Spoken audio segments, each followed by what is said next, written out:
Hello and welcome to episode 17 of season 3 of the Holler podcast. We're down to our final race. Oh, geez.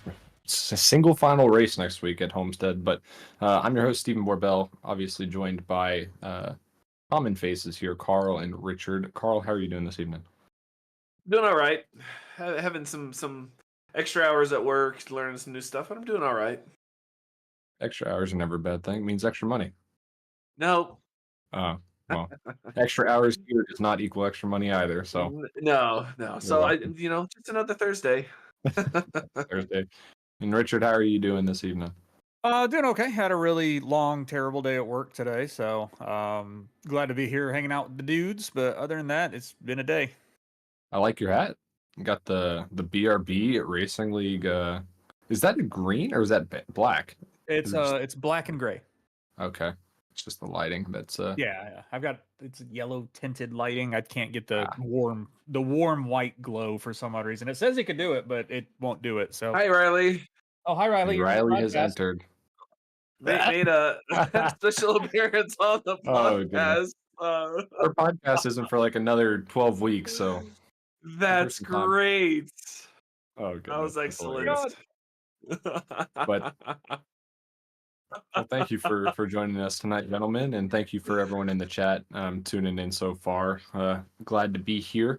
And I want to give a quick shout out to all of our sponsors real quick before we get going. Obviously, Butt Kicker, the leader in haptics, Sundance Pizza, Idealise, Ascendance Trucks, Maddox Graphics, Advanced GG, and that promo code for 10% off of your orders at Advanced GG is WolfXLive10, and all the proceeds go back into the league.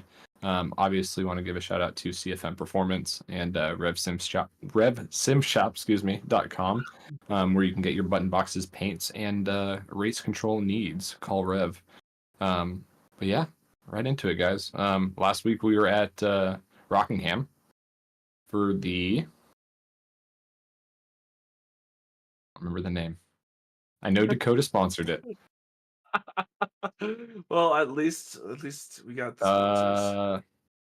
The Back of the Pack Creative Designs 250, and I should have remembered that because I made the logo too. But it's been a while. But yeah, at Rockingham for 160 laps we had, Yep. and we had a new winner this week, Brendan Maddox. He also broke the practice race winning curse, I think. I don't know if that's been done before, at least this season. I think it's been a pretty prominent thing of whoever wins that Mhm. practice race, or even if you do well in the practice race, you don't seem to have a good Tuesday. But he flipped that up, and I mean, kudos to him. He was really fast on the short runs. He was really fast on the long runs, and he did what he needed to do to get his win. So well earned. It's unfortunate that it came so late because I think we expected him a little in that winner circle a little earlier. He could have made a really good run at the playoff, the championship. But it is good because he's been working up to there. I think throughout the middle of the season he started showing a lot more speed, doing a lot more with his tire saving, and I think this just was a win that was I think we all felt coming. Definitely. I didn't expect it to be at Rockingham. I will say that. That's no discredit to Brendan at all. But yeah, he came out there and he showed up on Monday, and he showed that he was going to be a threat Tuesday, and he was. Yeah, And especially even it's some what- of the early issues he had as well, because I believe he didn't wreck completely, but he did get into a few people and I think got a little loose as well. So to be able to conquer that and get up there and lead as much as he did and stay in front was impressive to see. Mm-hmm. Track position. Well, and I track think position, track Rockingham was also one of those tracks where it's difficult. It's very bumpy, and it's not your typical race that you see. We were seeing some of the fast guys have issues, so it was one of those tracks where if you could adapt, you were doing well. He actually had the fastest lap for the longest time until the end there. So that he did, and he did end up leading the most laps.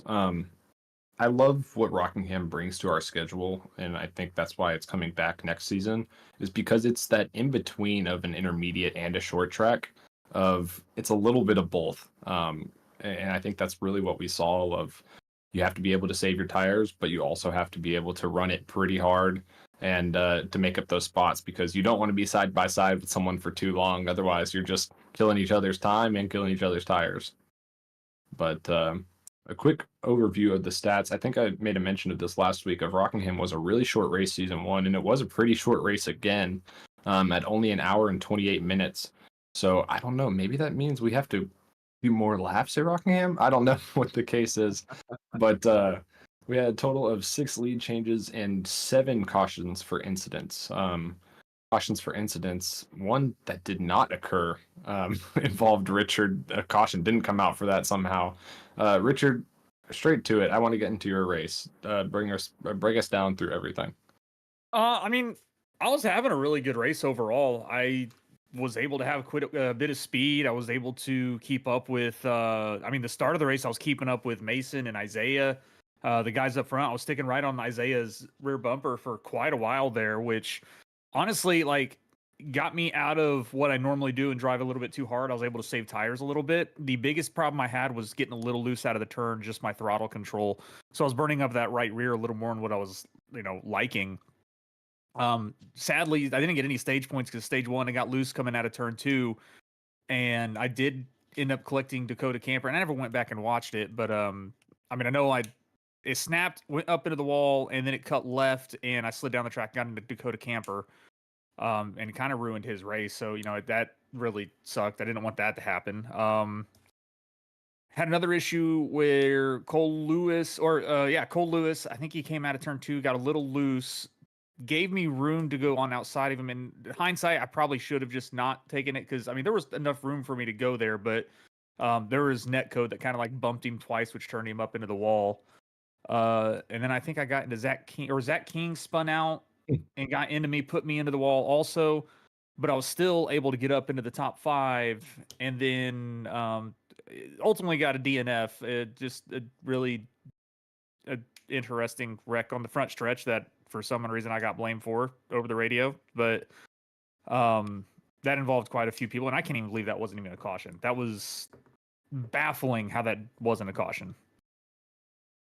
Yeah, I've seen some pretty nasty wrecks, and that one's right up there with it, involving multiple cars. 3 or 4 cars, I think, got involved, but no one got sideways, which is, I'm sure, iRacing's caution situation and whatever their algorithm is factors that into play. But there were also incidents. I saw Carl on the backstretch sideways, but technically under the apron.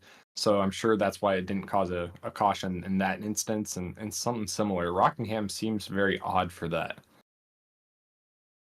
It just seemed like, and I've been actually seeing this across the service. I've been seeing some more and more Facebook videos where there are some decent wrecks and there's no caution. iRacing's not throwing these cautions. So I don't know if they've changed something, but man, it's frustrating when, especially as you're one, you mentioned that's contact with the inside wall.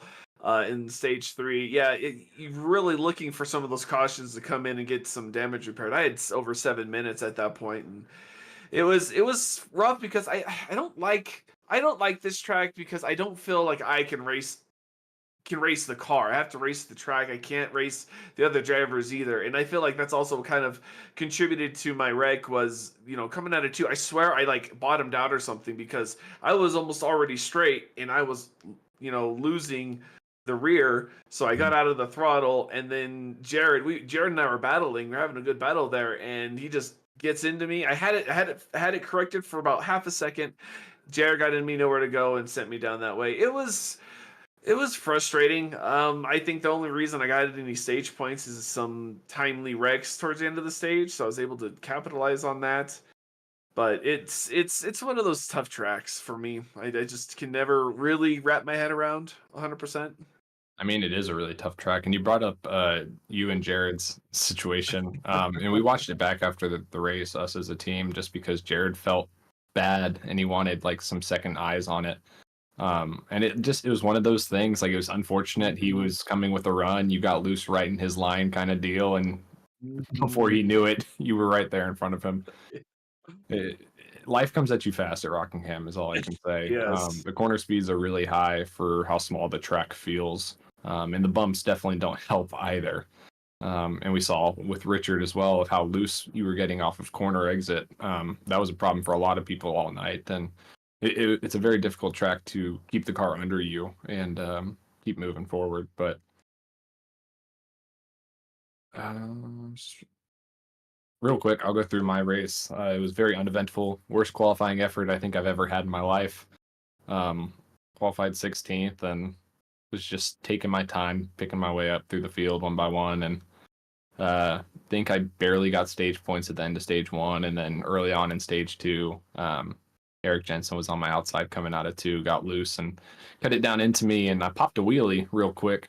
And then couldn't slow down. I was on the brakes immediately, and I guess because the car was up in the air, it had too much momentum and started sliding down the track. And then here I see Coulter Clark coming in with a full head of steam.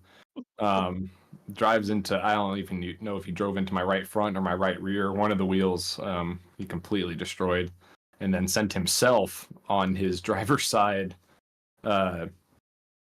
door essentially down the back stretch and into the wall. I think that really ruined his night, and unfortunately, I only had like 4 minutes of damage that I didn't get to end up fixing the whole race. Yeah, I don't know how it was only 4 minutes, but the car didn't drive right the rest of the night.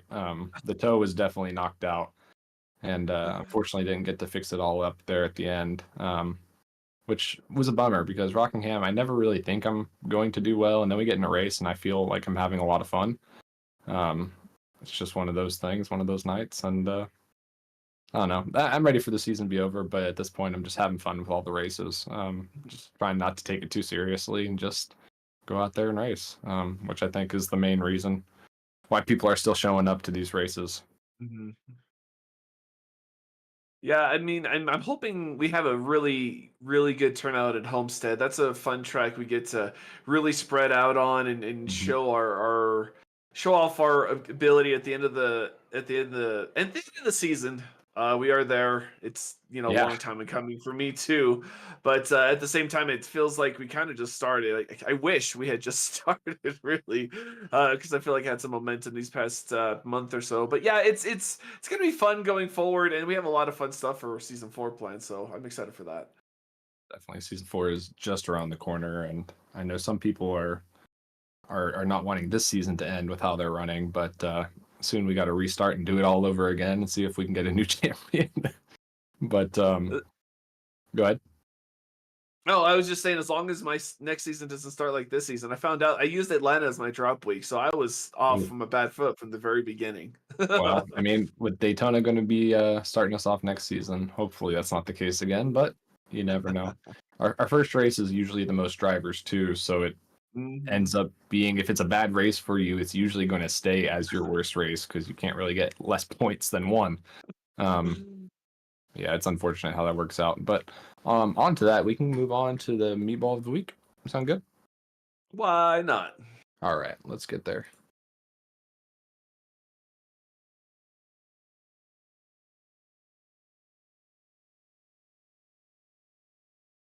There it is. Our meatball of the week for Rockingham. And my tabs aren't working. All right, meatball of the week for the Back of the Pack Creative Designs 250. Richard, go ahead and start us off. Oh man. Oh geez.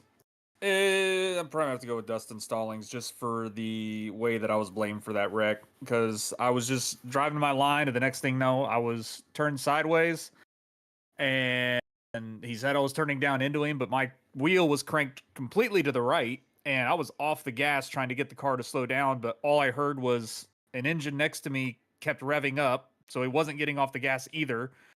And that's what shoved me down the front stretch and up into the field. So Dustin Stallings will be my call. That's fair. And I'm going to interject on that sentiment of you did win the fan vote or driver vote, whatever you want to call it, meatball of the week this week for that incident. And I don't fully understand why that one was in the running. You had other incidents that I think were more prominent, or at least ones that were actually quote unquote your fault. Whereas this one, I can't see it that way. Oh yeah, I could see if the Dakota Camper one was put up there, but I mean there Right. was other drivers also that did the same thing I did there that could have been up there as well that involved more than just one other driver. So why that lap and my name was on that list, that was I don't know, dumb to be honest. Brendan, adds the lap 39. I would have understood if that one was what was in question and not the one that is. But that is the fan vote, so I don't know what to tell you there. Yeah, besides that, it's not official. It's fine. Honestly, it turned into a joke this week. That's more funny versus actual votes. I think we saw more votes on that one than we have any other one prior. Yeah, I would say you did win this week by the most. If that's what you want a prize for this week, you have it. But Carl, go ahead and give me your meatball of the week. Oh man, watching it back, there's so many to choose from. It's like I said, it was a tough track, but I actually think I'm going to go to Coulter Clark in the event that you mentioned there, Steven, because watching it back, and they even Pit Stop TV, Andrew, Zach, they do such a great job with the replays. Watching it back, he gives the cockpit view, and you can see you're already sideways. There's smoke down the back straightaway. Oh, He's man. still in the throttle until the almost the last second. Then he finally gets out of it. It's at that point it's too late. But and it's just kind of one of those situations like, man, you just got to back up. But at the same time, this was kind of a foretelling of how things were going to go. How many big wrecks did we see that there weren't a caution for? Mm-hmm. So, like, I feel like, yes, it sucks having a ton of cautions, but I'd rather have people check up for something than get ran over when there's not a caution, because that's what kind of causes that. We had that incident, an issue at Daytona, I believe. I thought there was a couple cars sideways going into turn either 3 or 1, and I checked up big time, making sure I didn't get any part of it, and there was no caution. So that makes that decision very, very difficult. That's fair. And Brendan brings up Jared's spin. However, I do want to mention on the Jared spin that Dustin did drive into Jared into turn 1 and caused him to spin.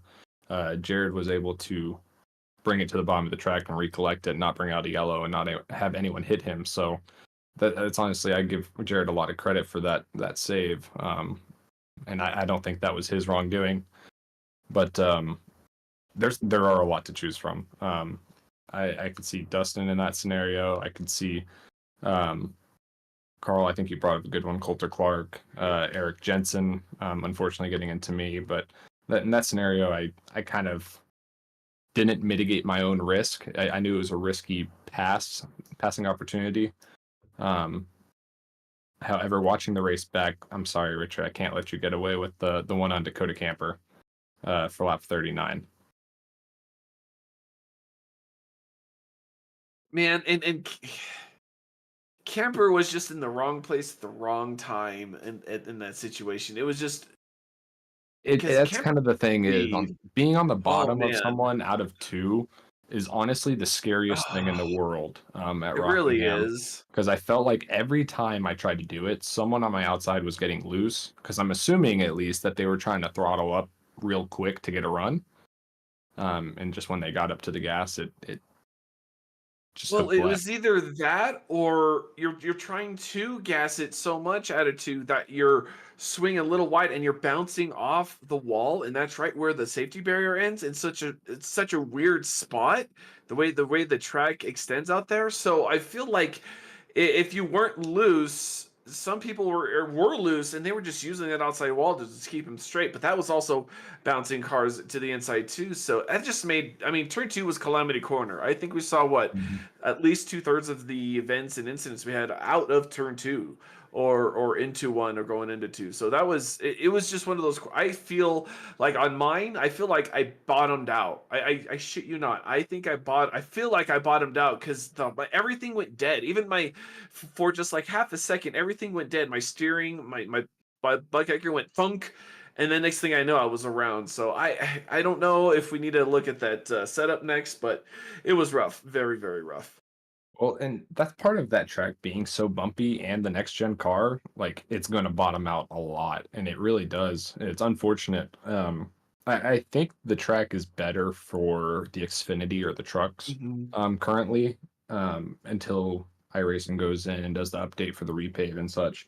But it does unfortunately lead to those scenarios, and I think a lot of how Rockingham in turn 1 and turn 2, it kind of reminds me of Darlington, especially the exit of 2.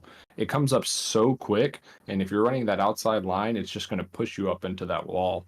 And the walls at Rockingham on the straightaways are concrete, so they will hurt even more than almost any other track. It's one of those scenarios you just have to be careful and tiptoe your way around it most of the time. See, Darlington, Rockingham, they both take a decent amount of skill to do, and that's why I suck at it. So we just need to chuck them out at this point. They're both. I would argue that they are two of the most skill required banked ovals. They're drivers' tracks essentially. A lot of flat tracks are as well, but we don't run well on flat tracks in the slightest. But that's about as close as we can get to that. And I mean, hey, all things considered, only 7 cautions for incident. I know we were a little bit down on our numbers, our driver numbers, than we had been in the previous couple of weeks. Only 27 starting, but all things considered, I think it could have been a lot worse. So I want to give everyone a shout out for that. Any other quick shout outs before we move on to standings? This kills me, and I know he's watching right now, but I got to give Nick Renner a shout out. He finished a race, and not only that, he finished in the top 5. He was very quick. Did get in some incidents, recovered very well. He caught the eye of Andrew and Zach, how he was moving through the field. So I will give some props and some credit where credit is due. Nick had a very good race and finished with the top 5, even with a bonus point. So that's a good job on Nick on that one. That's a good point. Nick did run really fast. He was really good. And I mean, I feel like I've been saying this a lot, but I mean, Nick is a very talented and fast driver. He really is. Unfortunately, his Achilles heel is finishing. He puts it's in officials and in league races. He puts himself in those situations where he doesn't need to be a lot of the time. And thankfully it worked out for him, and he finally got to finish a race, back-to-back races for him. He's on a hot streak right now. But I do want to point out that he did finish right behind me. So he didn't get to beat me, and that's all that matters. Oh. It was. I think it was overall pretty fun, but man, it's one of those tracks where if you make a mistake, you're paying for it because there's not a lot of room to run. Yep. And my Achilles heel is making mistakes. If I don't do it really early, I wait for stage 3, and then we start going caution free, so I can't get any repairs done. So it's just one of those things where we're finding our stride, and I'm really excited to see what Homestead brings in season 4. I think we really have something developing here, and it's going to be exciting to see it evolve even further. Agree more. Well, with that, let's head on over to our driver standings this week. Don't have full updated non-chase driver standings. We'll have just the final results come out next week. All in all, I think one point to note is if you are curious of where you stand and you're currently outside of the chase, just go on to simracerhub.com and search our league, go to the season and look at the standings, and that will give you your idea of where you currently run outside of that top 12. That does include your cutoff race, so just know that it's all taken care of. Just go look there. Team standings will be coming after this, but chase standings right now, we have Mason Houseman up by 64 points, which is almost mathematically clinching the championship. All Mason has to do is start at Homestead, and he's got it. So congratulations. I guess I don't want to give it too early of a congratulations, just because he still does have to be there, and he still does have to not have any computer issues, network issues. There's definitely some hoops he's going to have to jump through to get there. So all that being said, Mason should be your champion. Brendan, again, big shout out, Brendan, with your win this past week and just how you've run. I'd say the second half of the season. Like Carl, you did say earlier of how quick he has been the second half of the season. I've seen the work that he's put in, and I think that's a big reason of why he's leading the most improved driver vote. I think it's really well deserved for him this year, and we'll get the official results for that next week. But a great season for him, and if he can hold on to that second place, that'll be big. Isaiah Sutherland in third, followed by Jared Hughes, Adam Buzzio, and myself. Gray Walker 7th, Johnny Wood Jr. 8th, Dakota Camper 9th, in 10th, Matthew Catania 11th, Dustin Stallings, and Richard yourself in 12th. Oof, comments, questions, concerns. I'm still sad. Every week that we've been in the chase, my name's not up there. It still makes me sad. I'm sorry, buddy. That's what you got to shoot for next season, though. Man, I'm kind of worried because I was really confident going into this season, and we had the rapid growth that we did, and it's not stopping. So I'm kind of concerned about my position up in that top 12 consistently. Not gonna lie, I need to do I don't know if practice is the idea, but it hasn't worked for me, so I'm stressing out a little bit. Practice is very important. It is very frustrating though when you put in a lot of practice and you get wrecked. Oh Early yeah, on in the that race. was yeah, exactly my point there. Yeah, because I mean, I know I did it the first half of the season, practiced a Mhm. lot, went to a ton of practices, and then just not having those finishes, it really hurts. Yeah, it really sucks. But if you qualify well and you are fast in your practice and you learn and you can stay up in towards the front the whole race, that's how you can really benefit yourself. But it's a lot easier said than done, obviously. Yes, indeed. Real quick, I do have the other standings up, or the non-chase driver standings up. I'll just go quick through 13th through 20th. So currently 13th is Scott Fritz. He has a 26-point lead over 14th of Evan Patinko, 15th Carl Pooler, 16th Zachary King, 17th Zachary Brandfold, Cody Dorsey in 18th, Eric Jensen 19th, and rounding out the top 20 is Sam Dyer with Dakota Blais hot on his heels in 21st, only 9 points back. So there you go. We do not have the updated team standings in the Discord, but we're about to have them here. And then I'll update them in the Discord after our podcast tonight. You know, Robert, you're down there in 24th there, buddy. I thought you were going to be higher than that. Although Sam is on a rhythm here He is. where he just kind of rides in the back until the last third of the race, quarter of the race, and then everyone starts making mistakes and he just drives on up and he gets a decent finish. So maybe I should take some notes from Sam and see what I can do with that. Yeah, it has definitely been benefiting him in points lately. I think he mentioned to me after the race is that a lot of the times he starts in the pits, just to stay out of people's way and not get involved in stuff. So it's definitely worked out for him here lately. Looking at our team standings real quick, Next Level Motorsports remains in first with a 47-point cushion, which does officially clinch the team championship. Most points you can get in a team race is it's roughly 42.5. That's with two teammates having perfect 1 and 2. Like realistically, it's 38. I think is a more realistic number. But that being said, that is official there. But Maverick Motorsports in second, Limitless Esports third, in a close battle with Racers for Christ in fourth. Fifth being Accelerate Racing, sixth CFM Esports, Full Send Racing seventh, Freaky Fast Racing eighth, and Meatball Motorsports rounding out ninth for the, I'd say, full-time teams competing. So yeah, that's about all said and done there. Unfortunately, we don't have a lot of close races right now for championships. It's a tough situation to be in, but at the end of the day, I think it's well earned in the driver category and to toot our own horn in the team category. Mm-hmm. And it kind of there's that fight for third and fourth with RFC and us at Limitless, and I feel like Racers for Christ have had some good surges. I mean, Dakota Camper with an early incident not being able to cover.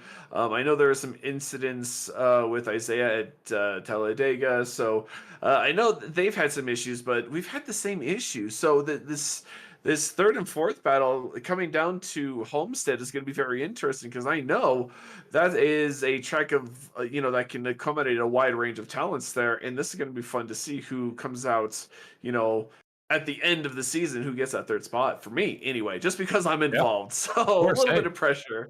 At the end of the day, a top 3 in team points, I think at this point, where our league is at, I think is a really big accomplishment. Coming into this season, I think we had 11 teams registered, which blew my mind at first. Coming from last season, I think realistically we had 4 teams.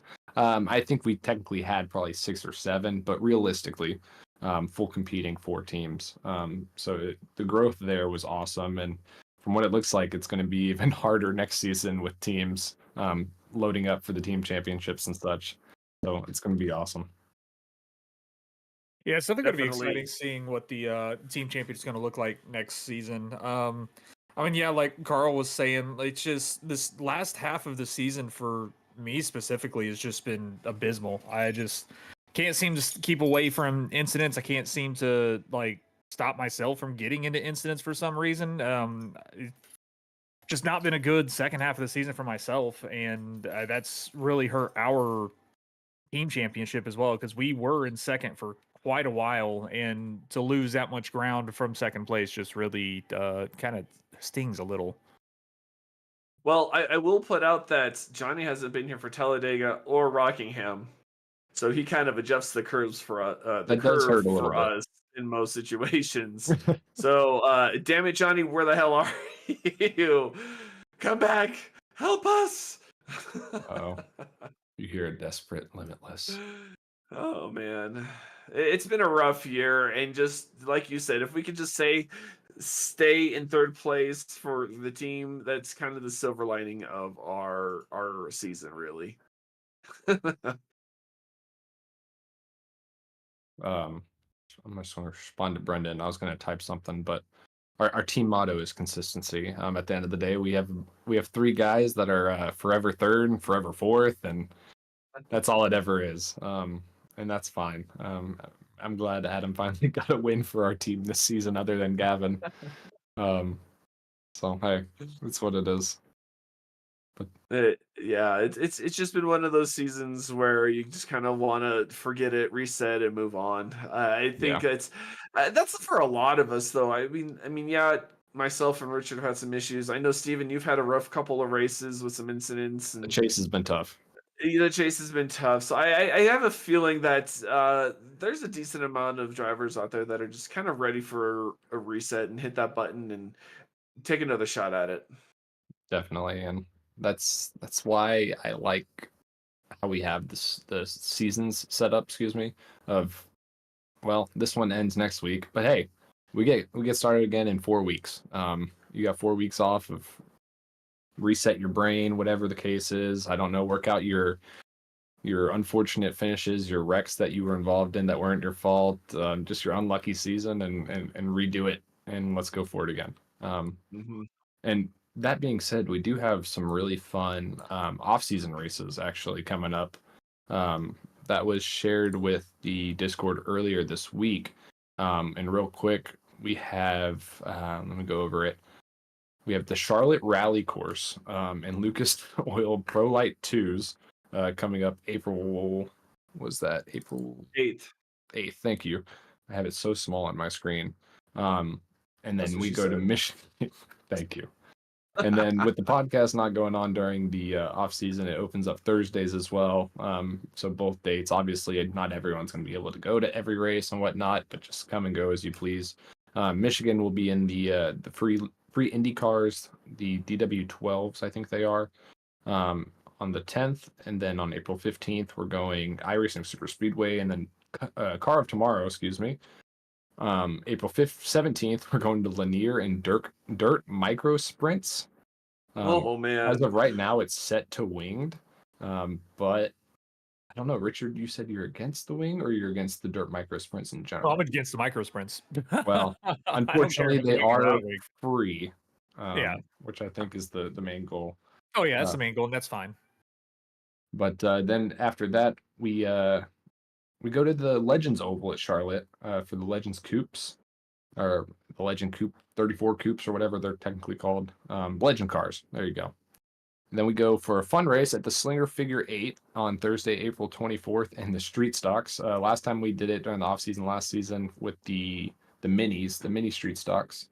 This season we'll actually do it in the slightly more powerful street stocks. And then to round out the off season on April 29th, we will go to a voted track by the drivers of the league in the next gen cup car, just to test some stuff out. It can be a funky track. The other day I tested New Hampshire road course. Man, No. that was terrible. But just something fun. It can even just be a normal oval if we want, just to keep it going. But trying to make these races as approachable and wacky and just fun, just to give us something to hang out and do. Most of them will be no damage and probably no cautions kind of deal, just having fun. But that being said, we don't want you showing up and just intentionally wrecking everyone at the same time. We want to all actually race and have fun with limited damage. Dude, I'm not gonna lie. Okay, there's been a lot of hype about the pro lights and the rallies for some of the guys around the Discord, but that's IndyCar at Michigan. I've done that combo. That is so much fun. You Mhm. get runs. You're constantly changing. Think of it like as a super speedway, but you actually get to pass. And don't sleep on that one. Go show up to that one because that's going to be a blast. Yeah, Yeah, Robert exactly. said What Robert racing on said. steroids. It really is. Yeah. We did the Pro Mazdas at Michigan once in a different league for a fun race, and it was one of the most fun races I've had on Hey, I won iRacing. that one if I remember right. I think you did win that race. Yeah, That that's crazy. that is bizarre. But man, like any open wheel car, I think at Michigan is perfect. So yeah, it's going to be a good one. Off king. Hey, I'm not calling anyone out. But shall we go on to next week at Homestead? Or Yeah, let's do yeah, that. let's go there. So next week we go to Homestead for the Butt Kicker 300, I believe is the number. Yeah, there's 200 laps. That checks 200 out. laps. Yeah, it is a long race. 200 laps at Homestead. So stages being 50, 100, and then 200, I believe. Man, that's going to be a long last stage. It's going to be actually really interesting because if I remember correctly, NASCAR did a 100-lap final stage too, did they not? Oh They man. did 80, 80, and 100? Oh Or yeah, I think roughly. you're right there. So Mhm. that's really interesting. Typically, we don't end up having a stage that's as long as a cup stage, which really opens up possibilities. I know we do have an 80% fuel load, and I know a strategy that some people were talking about, at least for the Cup Series this past week, was a two-stop or a one-stop versus a two-stop final stage, Mhm. and what could be beneficial. And honestly, there's a possibility we could see that divide too of a one-stop or a two-stop final stage, based off tire wear. And I mean, historically, every time we've gone to Homestead, it's a relatively green race. I want to pull up the actual stats about that. I can. Yeah, usually it's not too rough. You do kind of have to, if you want to keep the speed, you got to have to kind of work that outside line. The inside line can work for a little bit, or if you have tires or run on a guy, you can make it work. You have to do the old, slingshot and the double cross or whatever. But yeah, Homestead could be one of those tracks where strategy does come into play because we all do get strung out, and it could be interesting to see who can save tires versus who's fast in the short run. I'm sorry, we've only gone here once in BRB. I was thinking of previous leagues coming here, but we did have one race here, and we had 3 cautions for incidents in 170 laps. So yeah, fairly green flag racing. Like you said, Carl, everyone does get strung out a little bit. Gives you some room. From what I've seen, like you can make the bottom work as long as you are not annihilating your tires on exit. Is I think the really important thing to get a straight as possible drive off. But then again, you do have that guy on the outside. If someone's around you, they're going to get that run, just like we saw this past week. And sometimes it just evens itself out. But it is a perfect NASCAR track in my head. It's a perfect oval. It has great banking with progressive banking up top. You can run up top, you can run in the middle, you can run on the bottom. You can make all three work, and some people will have certain lines that work that other people don't know how to work. So it just allows a bunch of options. Sam, I think that's still in discussion with Adam and Pitstop TV about being a day or a night race, just because how it looks on broadcasts with the new lighting update. The sunset might not look the best on broadcast as it used to look. So I think that's still being decided.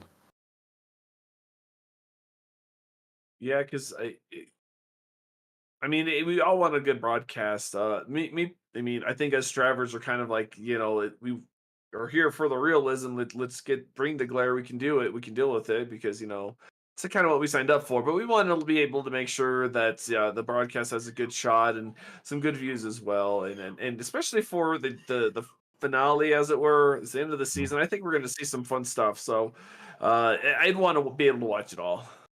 I would agree. Yeah, it comes to a situation of if it's going to be all day or all night, I think, is the decision being made. But I think Adam said earlier, as soon as he finds out for sure answer, he'll let everyone know tomorrow, I believe is what he said. Richard, what are your keys to Homestead? I mean, tire saving, really. Just, I mean, you can make that outside line work. I mean, I broadcasted it with Freaky Fast last night, and for their championship race, and I think earlier in the race when the sun is up, if we do the sunset race, which I'm hoping we do, because I mean, last night it looked great on broadcast still, but earlier in the race, the track's going to be a little bit hotter. So running that outside line, yeah, it's faster, but you're going to burn those tires up a little bit more. The majority of the field did kind of use the inside line, but I mean, Nick showed also, like, even if the tires wear out and you don't have the speed the other guys have, that outside line is a huge defensive line as well. So it's trying to maintain that balance between the speed and tire saving. Yeah, I think that's a great call. It did seem like what you said of the inside line did seem popular in officials as well last week, just for long run stability purposes. And you bring up a good point of the outside line being a great defense mechanism of getting that run off the corner and onto the straightaway. Trying to hold someone off that might have fresher tires or whatever the case is could be incredibly useful in the long run, depending if we get these long runs. Hello and welcome in, Cole. Sorry, Carl.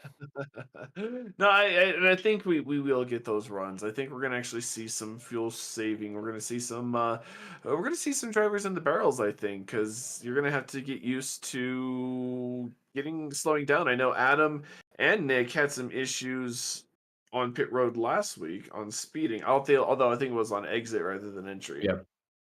But it's still, you're going to have to worry about it on entry because you carry a lot of speed going through 3 and into 4, and you have to get down, make sure no one's around you. So it's going to be, how do you play it? Do you short pits and then see what happens in the end, or do you try to hold out and see if there is a caution?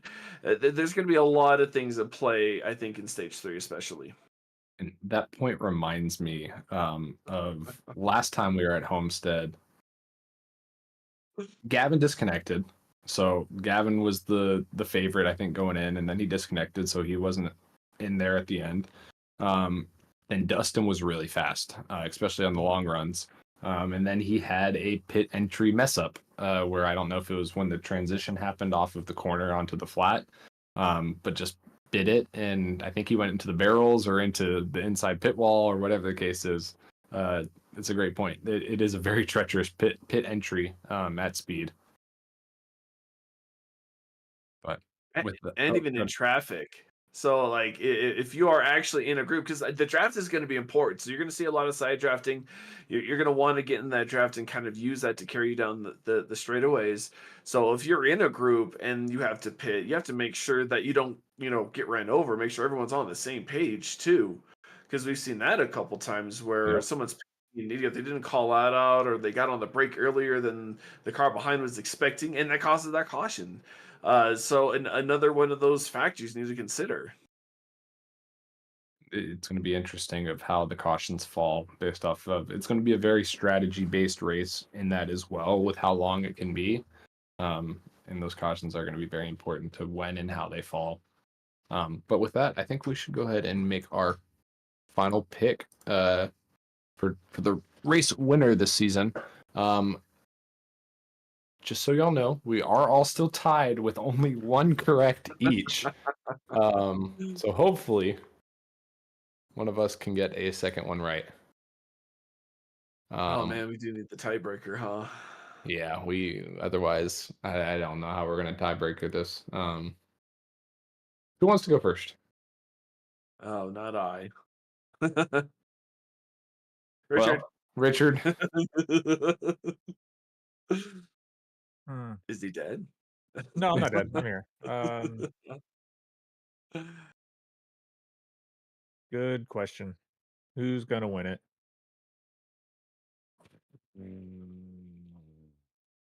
Let's give it to Adam Buzzio. He loves the track. I know he's always fast here. So I think Adam can do it. I had caps lock on. There we go. Psychopath over here. All right, we got to pick for Adam Buzzio, and Carl, you are going with. Oh, you know what? You talk about this track all the time, Steven. You are actually really, really fast at this track. You're my pick this week because I know you have wins here. So I'm going to totally pick you here and see if putting you in that position gives me a spot or two. Thank you for the curse. Wampa. Both just trying to curse next level here, I see. Yeah, why not? Why not? I'll stick to voodoo if I need to. Thank you for the confidence. We'll see how it plays out. I'm gonna look here. Man, it is tough. I mean, this track is it is a anyone. tough track. Anyone could really have a. I can think of 10 drivers right off the top of my head that could have a shot at this race. Gio, you pick Gray Walker every single week. Yes, it's Braxton.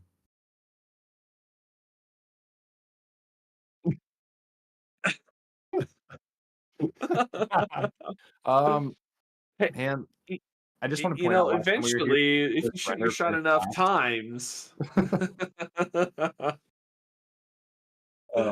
This one, remember the practice? I don't remember the practice race or the recruiting. I think we had an off season.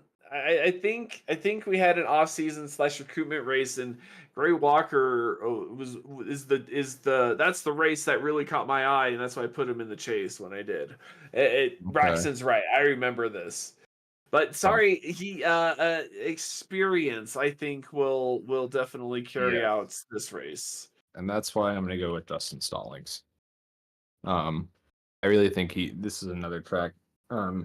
Here in Las Vegas, he's very good at, especially on the longer runs. And I think we will have longer runs next week, and that will play to his strength. So for back-to-back weeks, I'm going to go with Dustin. Ooh, that's a bold strategy. Bad pick. You have chosen Dustin Stallings 3 times in the last, half of this. I have a lot of faith in him. I really think he's a good driver. And I think he is, if not the best, the next best driver in tire savings that we have in the league. And with a track that tends to run longer green, I think it would benefit him as long as he doesn't have a pit road issue. Ooh, we're told by Sam that Gray Walker is the fastest in practice right now. So all right, well, I hope he goes out there and proves all of us wrong once again. Another first-time winner this season. Oh, Robert says there's probably only 2 vehicles on the track, so Take that as you will. You know, well, my dad always said I'd finish second in a beauty contest, even if I was the only contestant. So that could be that situation too. It could be. I mean, hey, like more power to Gray if he goes out and wins it. I'd love to see it. To get Accelerate to win this season would be awesome, and I would say he's been their most consistent driver. Obviously, I mean he's in the chase. He's been really fast all season, and I think he surprised some of us. Robert, if you don't mind cutting away from this screen, I want to pull something up and then cut back to it when I do find it. I wanted to pull up our chase predictions from earlier in the season. I don't think we ever went and reviewed it. I don't think we did. Oh, maybe we didn't. So yeah, give me a minute here and I'll find that. You know, Gray Walker has been having some really, really good runs when he's not getting ranked out by his own teammates. Oof. Sorry, I had to throw that in there from Gateway. Robert's weapon as well, so it's fun and it's good to see Gray Walker, and he's had a lot of speed. He was up in the top 5 for quite a while Tuesday at Rockingham, so I think he's been getting faster every week though, so it's going to be fun to see him at Homestead. All right, so I do have it up now, Robert, and this is really interesting. So all three of us had Johnny Wood Jr. as our champion this season. Which, hey, to be fair, he was there until he hasn't been there the past 2 weeks. Was this an order, or did we just say who we think is gonna be in there? We did do our order. Okay. You, Carl, and Richard both had Mason second, currently first. That's where I had Isaiah. Carl, Isaiah third, Mason third on mine, and Adam third on Richard. Yeah. Aren't we supposed to have our predictions screen up? I mean, I can get it up. Oh, okay. I don't know if I can. This is prediction screen. What are you talking about? Oh, I'm sorry. I'm just my YouTube decides to pause every time I alt tab away from it. Yeah, this is we're going through yeah, this was our preseason chase and final chase standing predictions. So let's go through real quick of see who made the chase and who didn't. So Johnny did for Carl, Mason did, Isaiah did, Adam did, Dustin did, Gray did, I did, Brendan did, Jared did, Carl did not. Dakota did, and Evan Patinko did. So you got 10 out of the 12 correct. Man. Hey, I mean, that's not bad. That's not bad, but you know, again, I got 9 out of the 12. Go over that. So let's see. You got Johnny right. You got Mason right. Adam, Dustin, Isaiah, myself, you, Carl, Jared, Dakota, Brendan, and Jamie. You got 10. Oh, I got 9. Who am I missing? Jamie and Dakota didn't make it, and Carl didn't make it. Dakota did make it. Dakota did make it. What am I talking about? Holy Where crap! have you been? Dude, it's been a day. I've been up since Planet 3:30. Richard. I've been up since 3:30 this morning. Oh goodness. So that is another 10 out of 12. Yeah, I don't want to talk about that. You want to talk about what? Yours? 1, 2, 3, 4, 5, 6, 7, 8, 9, 10. Oh man. That's bang. That's impressive. Wow, we all got 10 of 12. Well, all of us got Carl wrong. I honestly I want to give Carl the credit that he got Gray Walker. Oh, see, yeah. An unknown, really. I took a risk and it paid off. Thank you, Gray, buddy. I took a risk and it did not pay off. I played it safe. You did play it safe. That is true. And also didn't pay off either. But hey, well, I'm glad someone brought that up, or it was Braxton, about why Carl put him in the chase, and wow, I'm really glad you brought that up so we can go back and look at that. But hey, I mean, overall, I'm proud of each of us for getting at least 10 right. It's not easy. I think we talked about it. Of roughly the top 5 or top 6 are pretty easy, but then after that, it's really difficult. And Jared, I know Robert just turned away from it, but we each had Jared ninth, eighth. No, you're fine. You're fine. We don't need to go back. But we had Jared ninth, eighth, and ninth, and he proved us wrong again. Yeah. Also, we had Brendan as 8th, 11th, and 11th. And he's running second right now. Yeah. So I think those are the big two outliers out of there. Everything else is relatively consistent. So big shout out to everyone. And Braxton's right. Next season is going to be a whole other mystery because we're almost pretty much loaded up. We're ready to go, essentially on drivers. So that's another exciting part of season 4 coming because we are really rounding out and we're waiting for a couple more teams to be announced. But other than that, it's crazy how the popularity we've gotten through just social media. I mean, Dakota Camper's invocation for Daytona is blowing up everywhere. So that's it's just fun to see the whole league kind of growing into its own right now. Yeah, it was crazy to see. I had to turn off my TikTok notifications after posting it just because it was constant. I think currently it's sitting at around 50,000 views. Ooh. Yes, 50.6 thousand views and 6,000 likes. Wow. So Dakota, you're a legend. And obviously we've seen a couple people post that people are reusing that sound on their own videos, which is honestly it's not a bad thing. It's TikTok. Like anyone can use any sound or anything that comes up on it, so it is what it is. But it's honestly awesome to see. So thank you, Dakota, for that. NASCAR news. Well, news. we do have to go into the track and take our picks and everything. Oh, yeah, we do have to do that. So. Oh,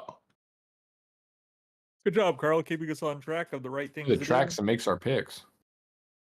What, see, because it's the one thing I'm somewhat good at. All right, I gotta stick with it. Wait, what are you talking about? I'm confused. Picks for who's gonna win at Martinsville. I don't think we did last week's pick. If I'm being we did. honest. Didn't we? No, we didn't. Oh, we were up late last week. Or did we? Because we had. I thought we did. I thought was last week number? No, we have last week. We have Vegas. We have Vegas picks. We don't have. Oh man, no! You said you were gonna write them down and put them in later. I know we did it. Yeah, you probably are right. I don't know. We did it. I don't remember. According to my board, we don't have it. I feel like I remember you putting Kyle Busch down on every week for Richard. Boom, boom. I did. See, that was last week, right?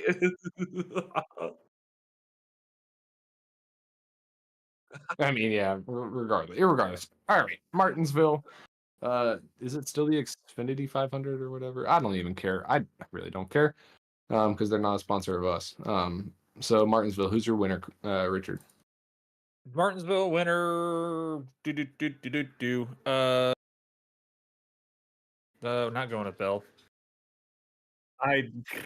My brain's so fried right now. Just put me down for William Byron. Oh, that was hilarious. I knew it. Oh man, I started typing William Byron before you said it. Are you serious? Yes. Yeah. I wasn't watching. Oh man, Josh Berry. I think his success a couple weeks ago is good. He kind of, what is it? Paid his dues here through some of the series he's been through. I feel so. I think this is a good one.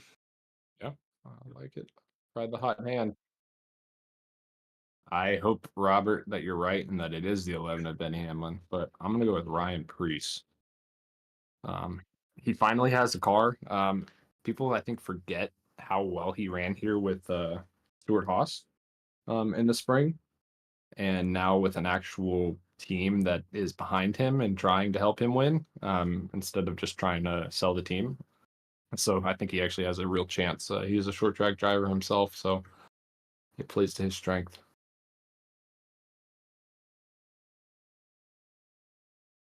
Well, anything else to add, gentlemen? I know it's been a little bit short Hmm. tonight. Like I said, next week we do have our awards ceremony. For those winning awards, that the voting ends tomorrow. I will be reaching out to you and trying to get you available on the podcast for next week so we can give your live interview, I guess you can say, per se, your speech for winning an award. We'll try to get you on here and have fun doing that. And yeah, just the season end podcast next week. I can't believe it's already here. Um, it's gonna be nice having a couple weeks, quote unquote, off. Mhm. No, you're right. I'm not gonna take off, Robert. Unfortunately, there's too much work to do, but it really opens up the week. I feel when I don't have to worry about practice. I don't have to worry about the race. Like, yeah, I can still show up to those races, but I can just wing it. Right. There's no Mhm. pressure. There's no nothing. I don't have to have graphics made for each week. Going through the process of getting everything ready for next season's graphics and whatnot. But yeah, it's definitely an easier 4 weeks than what the past 18 weeks have been. So it'll be nice, and I'm sure my wife will be happy to get some more time with me back. I think so In the words of Professor Umbridge, for now. for now. And then in 4 weeks, she'll be like, "Please go back to racing." Exactly. But obviously, want to give a shout out to all of our sponsors again. Butt Kicker, the leader in haptics.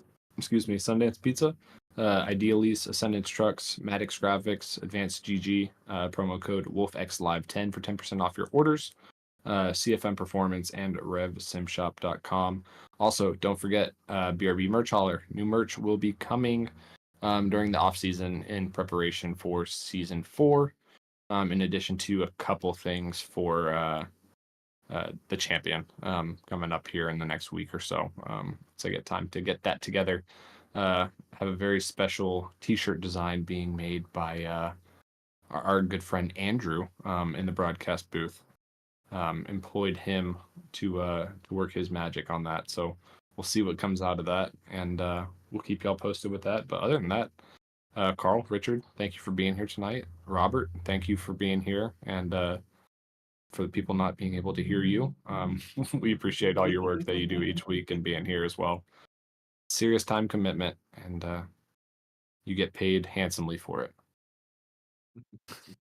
But with that being said, we'll see y'all next week for the season finale at Homestead, and then back here for the award show. But good night. Don't forget, Oh, buckle it up. Buckle it up. buckle it up. Or Or you'll you'll die. die. die. Thank you guys. See you next week. We're idiots.